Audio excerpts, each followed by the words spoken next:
At ayun na nga, muling Babalik ako mga ka-beginners. Yun, pupunta tayo sa sa Moto Town diyan sa Pasig. Merong may event ng KTM ngayon. Meron silang pa-test ride ng mga bago nilang bikes, no. Ang nandun RC200, yung Duke 200 nila, tsaka yung yung Adventure na 790. Dalawang klase yung Adventure ba nila o tatlong klase yun, hindi ako sure eh. Pero nakita ko parang may Adventure S or Adventure R. Yun, makikigulo tayo sa KTM ngayon.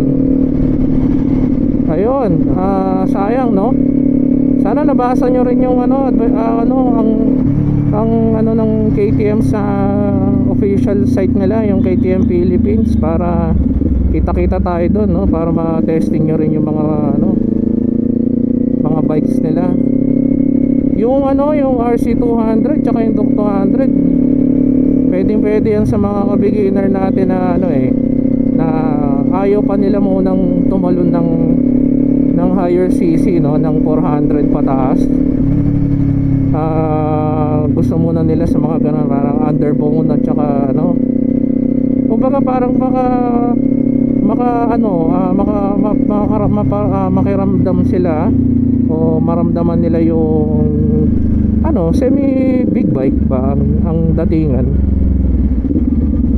So yun, sana meron tayong makitang mga kabiginan na na nagte-testing din, no, para malaman nila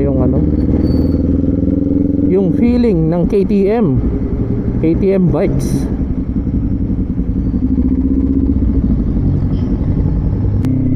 Yan, konting kwentuhan muna tayo mga ka-beginner, no.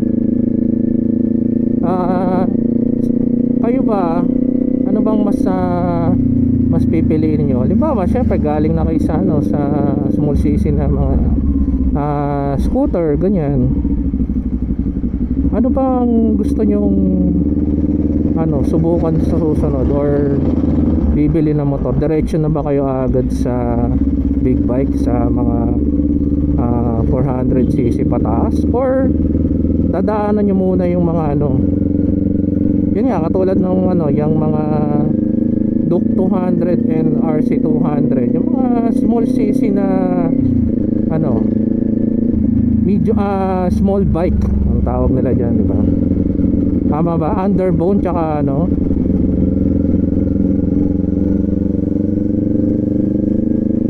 ayun, uy, si madam, mukhang pupunta yata ng Moto Town din to. Sana mag-testing ng KTM.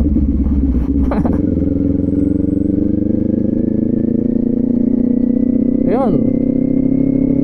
Pero kasi karamihan yata pag naggaling na sila sa mga scooter, sa mga yung mga ang tawag dito, yung mga NMAX, mga 125cc na mga 150cc na mga scoot, diretso na yata sila sa sa big bike, no.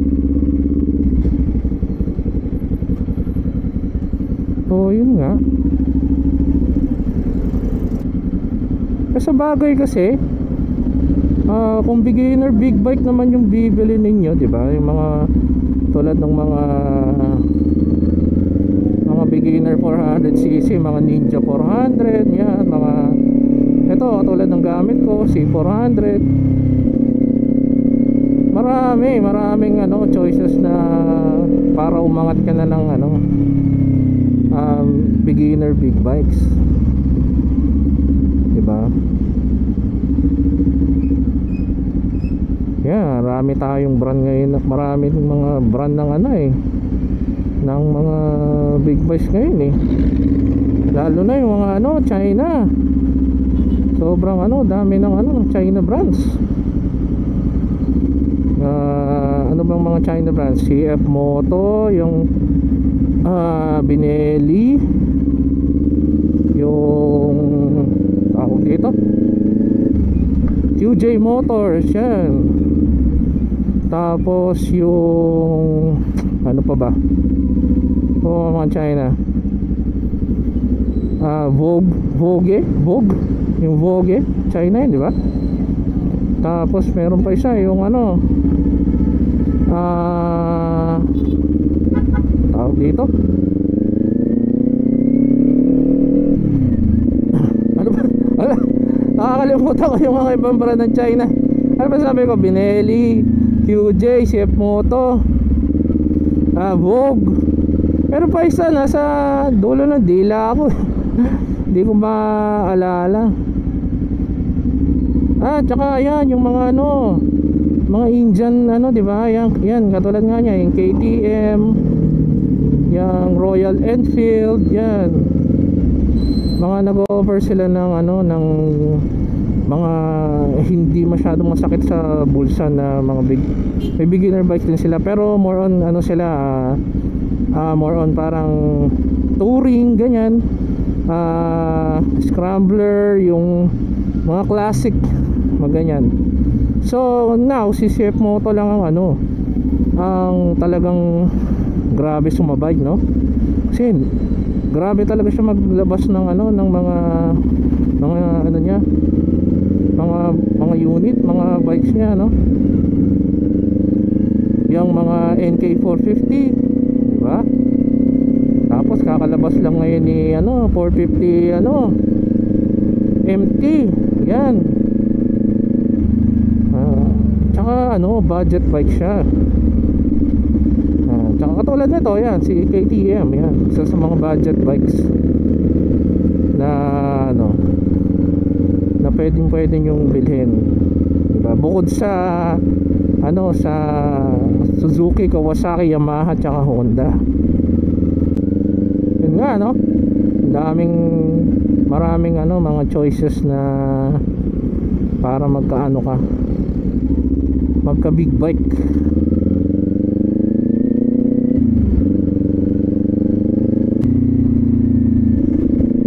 Okay, malapit na tayo sa Mototown. Excited na ako makita yung mga ano,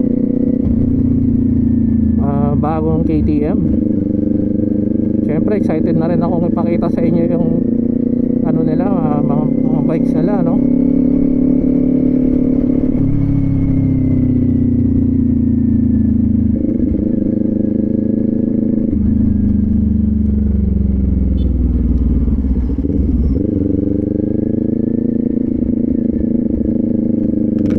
Yun, dito na tayo. Okay. Oop, may KTM, oh. Mukhang nagte-testing to ng ano,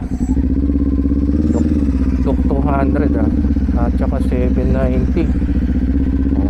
Testingin din natin yan mamaya.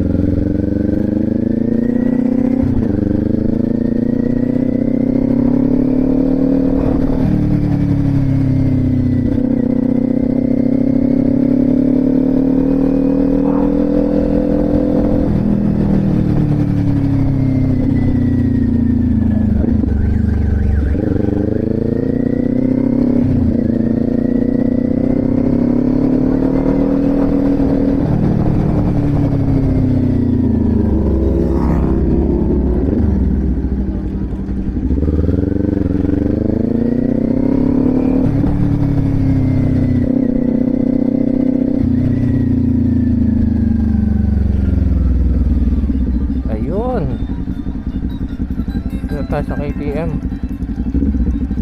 Teka, pwede po ba mag-park dyan? Mukhang hindi na yata, puno na yata. Pwede pa ba? Transport natin. Hindi, marami pa.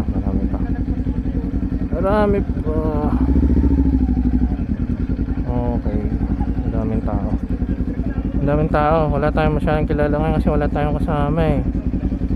Wala yung ating mga ano, wala yung mga Shogun. Ayun nga, bali andito naman tayo para testingin natin yung ano.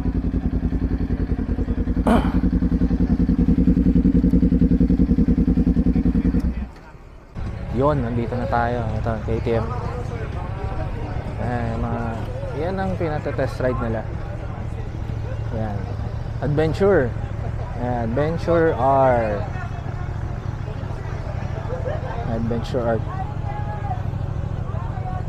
790, no?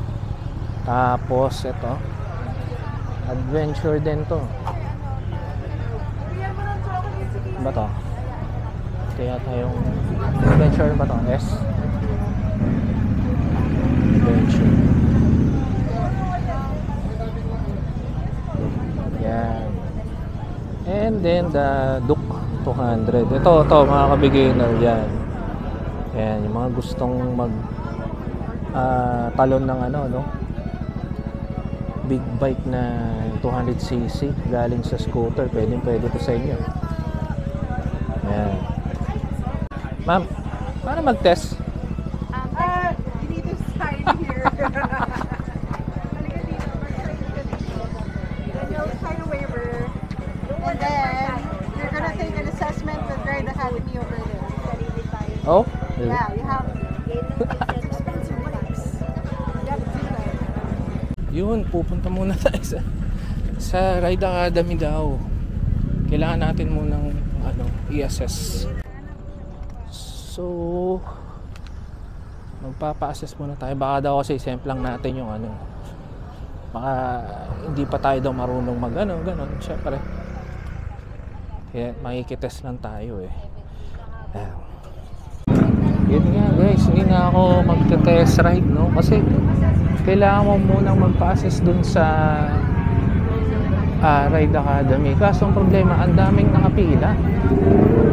So bago ka makapag-test ride, ayun, so ito, okay na lang. Ito na, pakita ko na lang sa inyo yung itsura ng RC200, no? Yun, dapat yata maaga ka pumunta rito para makapag-test ride ka. So late na tayo gabi na tayo pero try natin mamayang mga late pa kung magpapa-test ride pa sila. Walang available na na bike dun sa Ride Academy para mag-assess bago ka makapag-test. Kailangan muna nila ng dun sa Ride Academy ng assessment. Hindi ko lang sure, ngayon ko lang ako naka-encounter ng ganun pero sa iba naman pag nag-test ride ka, waiver lang, ganyan, then okay na. Yun nga.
Yun nga guys, no, ito yung adventure nila, bago adventure bike pala, 790R, Adventure R 790 pala ba, mamali-mali naman.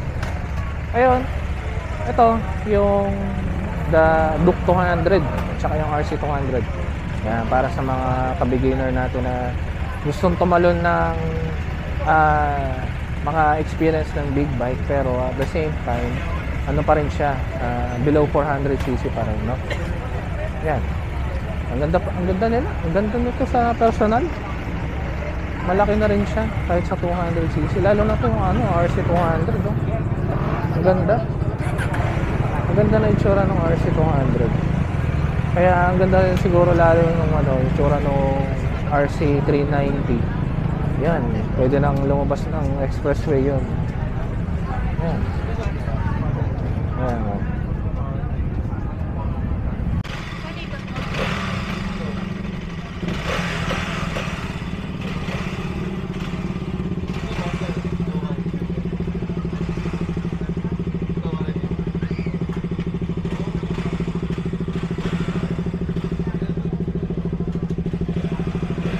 Yan yung mga mga pila, na sila.